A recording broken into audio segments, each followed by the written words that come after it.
everyone, this is Dr. Melanie Gray with the Confidence Coaches. Thanks for visiting our channel today. We are starting a 7-video series on overcoming self-limiting beliefs. And we're going to start off today with step number 1.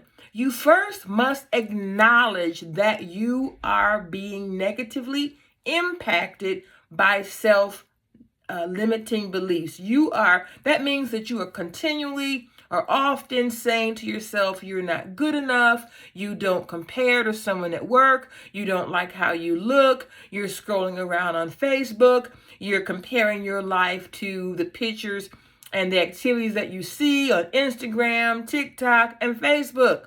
And you are not celebrating who you are and your life and your achievements. We want to talk about self-limiting beliefs and acknowledging them, because until you are willing to acknowledge them, and guys, this is not comfortable. Acknowledging change, acknowledging pain, being willing to admit there are aspects of your life where you do not feel comfortable, where you are not confident.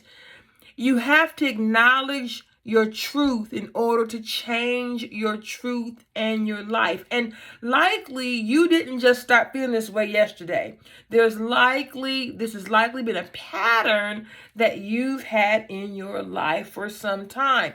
So we're sharing some tips that you are going to have to be willing to apply day after day after day. Some days you're going to win, some days you might have a setback, but you get back on the saddle. So the first thing you have to do is acknowledge, I've got a problem with my confidence. I don't think I measure up. I'm not developing my voice. I don't stand up at work. I don't make my needs known. I expect everyone to kind of magically know what I'm thinking. Someone has a better life than me. And it just goes on and on. So stop it, acknowledge it, and be willing to stop it, do the work. And what you have to do is write down these negative thoughts. You have to kind of keep a journal on when they happen. Do you tend to feel less confident when you're around your family, when you're around a particular sibling, when you're at a certain meeting at work, when you're around certain people, when you go to a certain restaurant? Whatever the story is for you, you need to keep track of what situations bring you the most discomfort. And then you have to decide, really, is this real? Is it real that I am less? Is it real that people don't see me? Is it real that I'm not as good?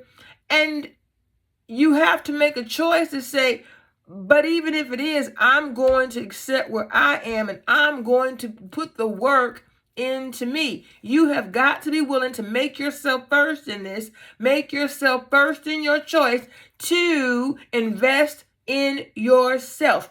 And if you want to be different, you've got to do something different. No one can do it for you. So then you've got to reflect. Look at situations that you're in, if they've been negative. The common denominator in all of our lives is us.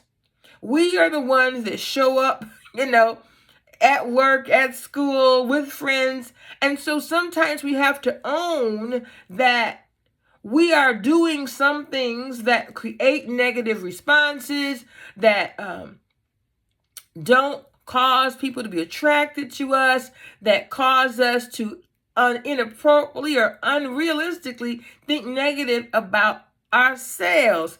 And you've got to pay attention to patterns. Again, what are the triggers? Is it someone that you're short and you feel uncomfortable around tall people, or you're tall like me and you're really concerned about the size of your head? I used to always be told my face was big and my nose was big, and there was always something. I'm a big person. I'm 6 feet. I just have to own the fact that I'm a big person. I'm 6 feet tall. I'm 200 pounds. That's just my truth. And I have to be good with it. And I found that as long as I'm good with it, more people are good with it. And it's more important about what I think about myself, and that how much I appreciate myself. This is more important than what others think of me, because I have to have the confidence, not that I'm perfect, Not that I can just do whatever I want, but I have to find some comfort level with myself. And as you're writing things down, as you're reflecting on areas of your life that may cause you the most discomfort, and you find patterns, then hopefully you find someone you can talk to, you can invest in, that listens, that has kind of seen you across different environments and can really give you good feedback, because we don't always see ourselves as clearly as we should. So this is phase 1 of your playbook. Again, to overcome self-limiting beliefs and to build your confidence. Step 1 again is to acknowledge and identify the self-limiting beliefs, those areas where you don't have confidence, and your action steps are to write them down, to acknowledge them. It may hurt. It's okay. The old saying is, no pain, no gain. You're going to reflect and you're going to pay attention to patterns and begin to become more self-aware, because if you don't do anything different,